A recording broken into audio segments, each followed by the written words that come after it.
The pet detective, ignore for OTT എന്നേ എനിക്ക് പറയാനുള്ളൂ.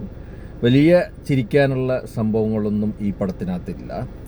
ഞാൻ കുറച്ച് പ്രതീക്ഷകളൊക്കെ വെച്ചിട്ടാണ് പോയത്. ഞാൻ വിചാരിച്ചാൽ ഓക്കെ, ഷറഫുദ്ദീനൊക്കെ അല്ലേ, അത്യാവശ്യം ചിരിക്കാനുള്ള സംഭവം ഉണ്ടാവും. പിന്നെ എന്താ പറയാൻ, ലാസ്റ്റ് കണ്ട ഒരു പടം, അതിൻ്റെ പേര് ഞാൻ മറന്നുപോയി. അപ്പോൾ അതൊക്കെ ഒരു മൈൻഡിൽ വെച്ചിട്ടാണ് കാണാൻ പോയത്. പക്ഷേ അവിടെ ഇവിടെയൊക്കെ ആയിട്ട് എന്തൊക്കെയോ ഉണ്ട്, അതല്ലാതെ വേറൊന്നും ഈ പടത്തിനകത്ത് എനിക്ക് ഫീലായിട്ടില്ല. ശരിക്കും പറഞ്ഞാൽ CKൻ്റെ അത്ര പോലെ ചിരിക്കാൻ എനിക്ക് ഈ പടത്തിനകത്ത് ഫീലായിട്ടേ ഇല്ല. കാരണം ഒരു ചിരിക്കാനുള്ള ഒരു സംഭവം ഫീലാവണ്ടേ. ഇത് കോമഡിയാണ്, അല്ലാണ്ട് ഇത് സീരിയസ് ആണ് എന്നുള്ളൊരു ഫീല് വേണ്ടേ.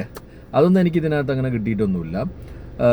പിന്നെ എന്താ പറയാൻ, ലാസ്റ്റ് കുറച്ച് നമ്മളെ സാധാരണ പ്രിയദർശൻ്റെ പടത്തിലുണ്ടാവുന്ന കുറച്ച് രംഗങ്ങൾ ഇതിനകത്ത്, ആ ഒരു സ്റ്റൈൽ ഇതിനകത്തുണ്ട്.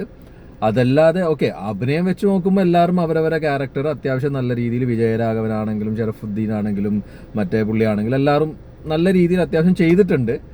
പക്ഷേ എൻജോയ് ചെയ്യാൻ, ഫാമിലി എൻ്റർടൈൻമെൻറ്റ് എന്നൊക്കെ പറയാനൊന്നും ഈ പടത്തിനകത്ത് ഐ ഡിഡ്ന്റ് ഫീൽ ഇറ്റ്.